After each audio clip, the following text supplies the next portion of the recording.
The I world 999 రూపాయల frame కొంటే blue cut lens free, 1499 రూపాయల ఫ్రేమ్ కొంటే ప్రోగ్రెసివ్ లెన్స్ ఫ్రీ మరియు ఫ్రీ ఐ చెకప్ మంచిర్యాల చౌరస్తా చొప్పదండి రోడ్ కరీంనగర్.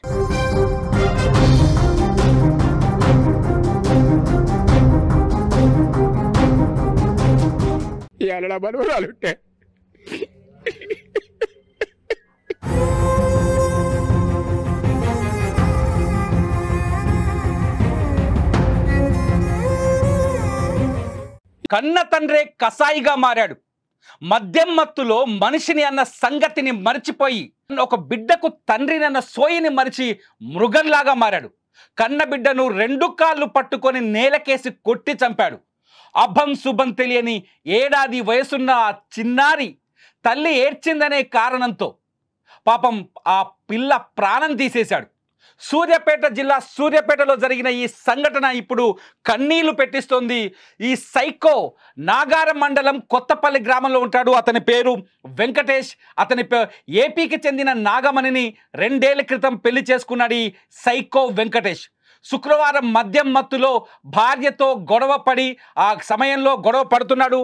గొడవ పడేటప్పుడు పాపం ఏడాది పాప కన్నీళ్లు పెట్టుకుంది, భయపడి ఏడ్చేసింది. అంతే, అప్పటికే సైకిక్ అయిన వెంకటేష్ ఆ పాప ఏడుపును చూసి ఓదార్చాల్సింది పోయి ఈ దుర్మార్గుడు ఆ పాప 2 కాళ్ళు పట్టుకొని నేలకేసి కొట్టడంతో, అక్కడ బండకేసి కొట్టడంతో పాప తల పగిలిపోయింది. ఊహించుకుంటేనే కన్నీళ్ళు వస్తున్నాయి ఈ సంఘటన. ఒక్కసారి ఆ తల్లి కన్నీళ్లను చూడండి. ఒక్కసారి ఆ తల్లి ఏడుస్తుంటే నిజంగా గుండె ద్రవించిపోతుంది. సూర్యాపేట జిల్లాలో జరిగిన ఈ సంఘటన ఇప్పుడు అందరినీ బాధిస్తోంది, కన్నీళ్లు పెట్టిస్తుంది. పాప ఎంత ముద్దుగా ఉందంటే, మేము రూల్స్ ప్రకారం ఆ పాప ఫోటో చూపించడానికి లేదు కాబట్టి మాస్క్ వేసాం. ఆ పాప చూస్తే బంగారంలా ఉంది. అరే ఏడాది కూతురును ఏ తండ్రి అయినా అలా చంపుతాడా?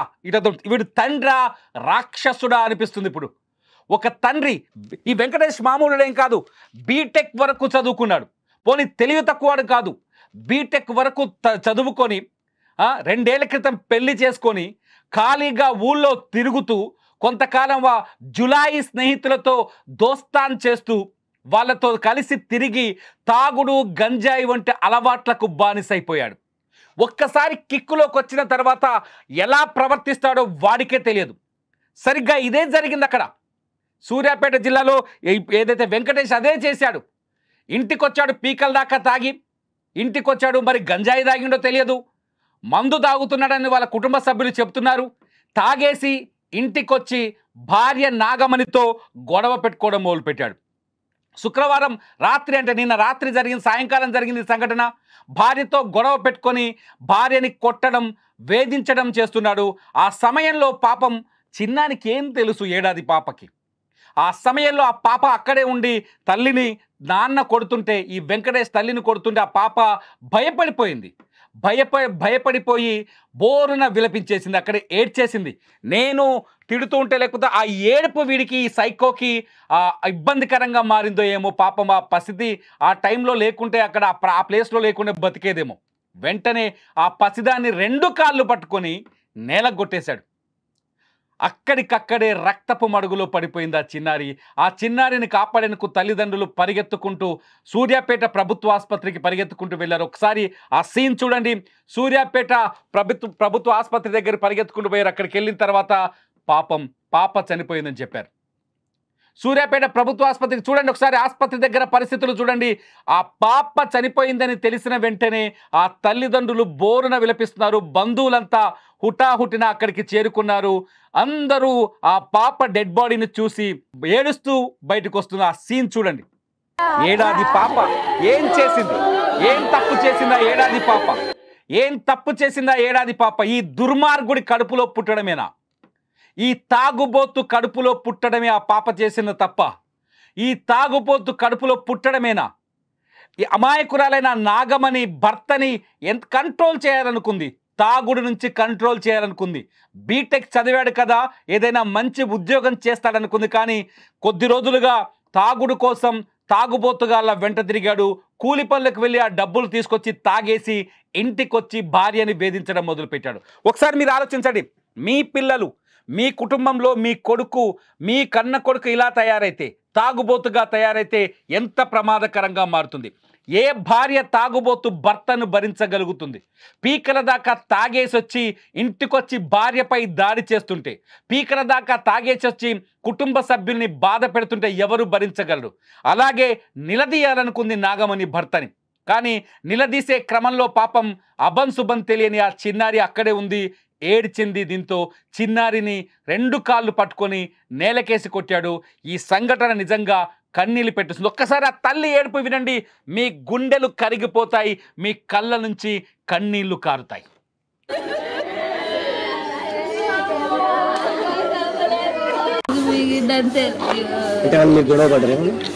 గొడవలేదు, తాగిద్దు గద్దె లాగేసి కొట్టిద్దు. ముందు కూడా ఎప్పుడు ఇంతే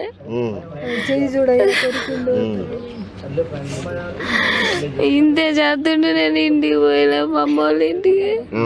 నేను వచ్చి వారమే అవుతుంది. ఇడికి వారంలో నా బిడ్డను కాసేసిండవు.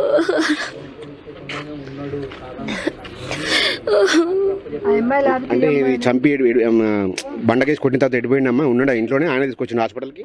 కాదుగా, కొట్టి పారిపోయిండు. నేనే పిల్లలు భుజాన్ని వేసుకొని పోతుంటే ఇంటి ఓనర్ బండి స్కూటీ ఎక్కించుకొని వచ్చిండు. కొన్నిసార్లు ఘర్షణ జరిగినప్పుడు పోనీ ఆ పాపని నేలకేసి కొట్టిన తర్వాత వాడు మనిషిలా ప్రవర్తించాడంటే అది లేదు. ఆ పాపని నేలకేసి కొట్టిన తర్వాత అక్కడి నుంచి పరారైపోయాడు.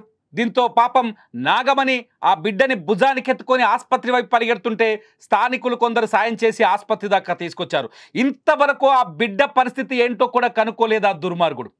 ఇంతవరకు తన కూతురిని నేలకేసి కొట్టాను కదా, ఆ బిడ్డ పరిస్థితి ఆరోగ్యం ఎలా ఉందని కూడా కనుక్కోలేదు. పాపం ఆ చిన్నారి ప్రాణాలు కోల్పోయింది. ఈ తండ్రి కడుపున పుట్టిన పాపానికి ప్రాణాలు కోల్పోయింది. ఈ తాగుబోతు కడుపున పుట్టిన పాపానికి ప్రాణాలు కోల్పోయింది. ఈ దుర్మార్గుడి కడుపులో పుట్టినందుకు ప్రాణాలు కోల్పోయింది. నిజంగా అతను ఒక జులాయి అని వాళ్ళ కుటుంబ సభ్యులే చెప్తున్నారు. కొద్ది రోజులుగా తాగి తందనాలు ఆడుతున్నాడు, ఇలా ఎందుకు చేస్తున్నాడో నాకు అర్థం కావట్లేదంటూ ఆ జులాయి తండ్రి చెప్తున్న మాటలు వింటే నిజంగా మనకు కూడా కోపం వస్తుంది. పిల్లల్ని కంట్రోల్ చేయకపోతే వాళ్ళు పెరిగి పెద్దవాళ్ళు అయిన తర్వాత రాక్షసులుగా, దుర్మార్గులుగా, ఇలాంటి సైకోలుగా మారతారని చెప్పడానికి వాళ్ళ నాన్న చెబుతున్నా. చూడండి ఆ ముసలాయన ఎలా ఏడుస్తున్నాడో.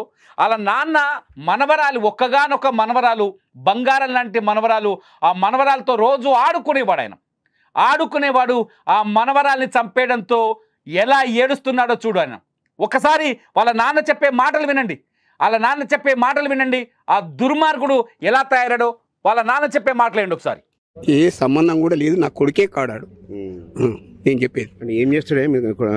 చెడుల బాటలు ఏమైనా ఉన్నాయా? గంజాయి నిన్న మనం నేర్చిండు సార్. ఇప్పుడు 2 నెలలు అవుతుంది. కూలి పనికి పోయిండు, ఆర పనికి పిండి దల్ల పోయిండు 1 నెల రోజులు. ఆ లేబర్స్ తాగా నేర్చిండు. అటు వరకు కూలికి పోలే, 4 పోలే. బీటెక్ చదివించిన సార్ వాడిని. బీటెక్ చదివించినా కానీ జాబ్ చేయలేడు. ఈ మధ్యన ఈ నెల రోజుల నుంచి తాగుడు మొదలు పెట్టిండు. తాగితే తలకాయ నొస్తుంది అనేది ఇటు వరకు. ఇప్పుడు తాగుడుకు బానిస అయ్యిండు. వచ్చిండు. ఈ మాత్రం చేస్తాడు అని నేను అనుకోలేదు సార్. ఎందుకు అంటే ఫస్ట్ నుంచి అట్లే ఉండేవాడా? ఈ మధ్యలో అట్లా అయినా? ఫస్ట్ నుంచి అంటే ఏమో సార్, మంచిగానే ఉంటాడు సార్. ఎందుకో మరి ఒక్కొక్కసారి ఇట్లా చేస్తాడు. ఒక్కొక్కసారి తిమ్మిరి చేసి ఇట్లా చేస్తాడు సార్. వానికి ఏందో మంచిగా ఉంటే మంచిగానే, అక్క పిల్లలు అందరూ మంచిగానే ఉంటాం సార్. గంజాయి గ్రామీణ ప్రాంతాల్లో గంజాయి ఎటువంటి దుర్మార్గాలకు కారణమవుతుందో సూర్యాపేటలో జరిగిన ఈ సంఘటన సాక్షిగా నిలుస్తుంది.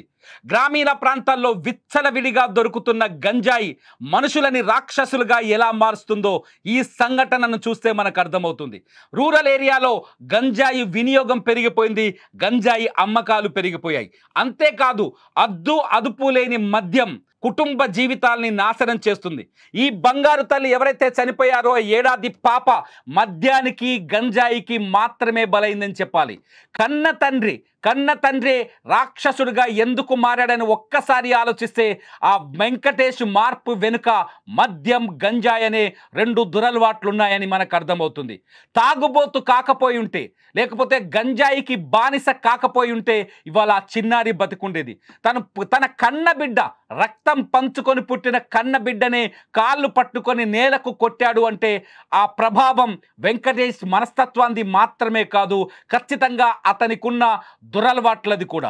అతను తాగుబోతని, గంజాయి తాగుతున్నాడని, మద్యం సేవిస్తున్నాడని కన్న తండ్రే చెబుతున్నాడంటే మనం పరిస్థితిని అర్థం చేసుకోవచ్చు.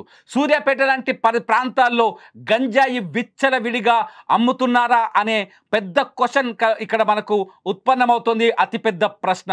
నిజంగా ఈ దుర్మార్గాన్ని తలుచుకుంటే గుండె ద్రవించిపోతుంది. ఎవరికైనా బిడ్డలున్నారు, పసిబిడ్డని అల్లారు ముద్దుగా చూసుకుంటాం. చీమ కరిసిన మన బిడ్డకు ఒక చీమ కరిసినా మనం తట్టుకోలేం, కాలికి చిన్న ముళ్ళు గుచ్చుకున్నా తట్టుకోలేం. అటువంటి సున్నితంగా చూసుకోవాల్సిన పసిబిడ్డని కాళ్ళు పట్టుకొని నేలకు కొట్టాడంటే వాడి హృదయం ఎంత కఠినంగా, ఎంత నిర్దయగా మారిందో మనం అర్థం చేసుకోవచ్చు.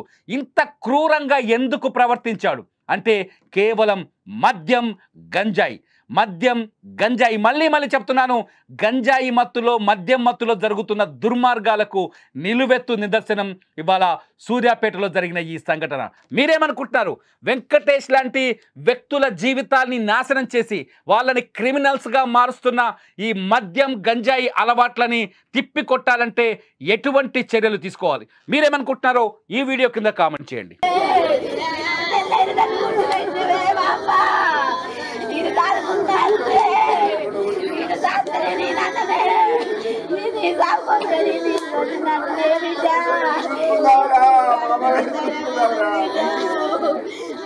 ఈ అలా బలువరాలు ఉంటే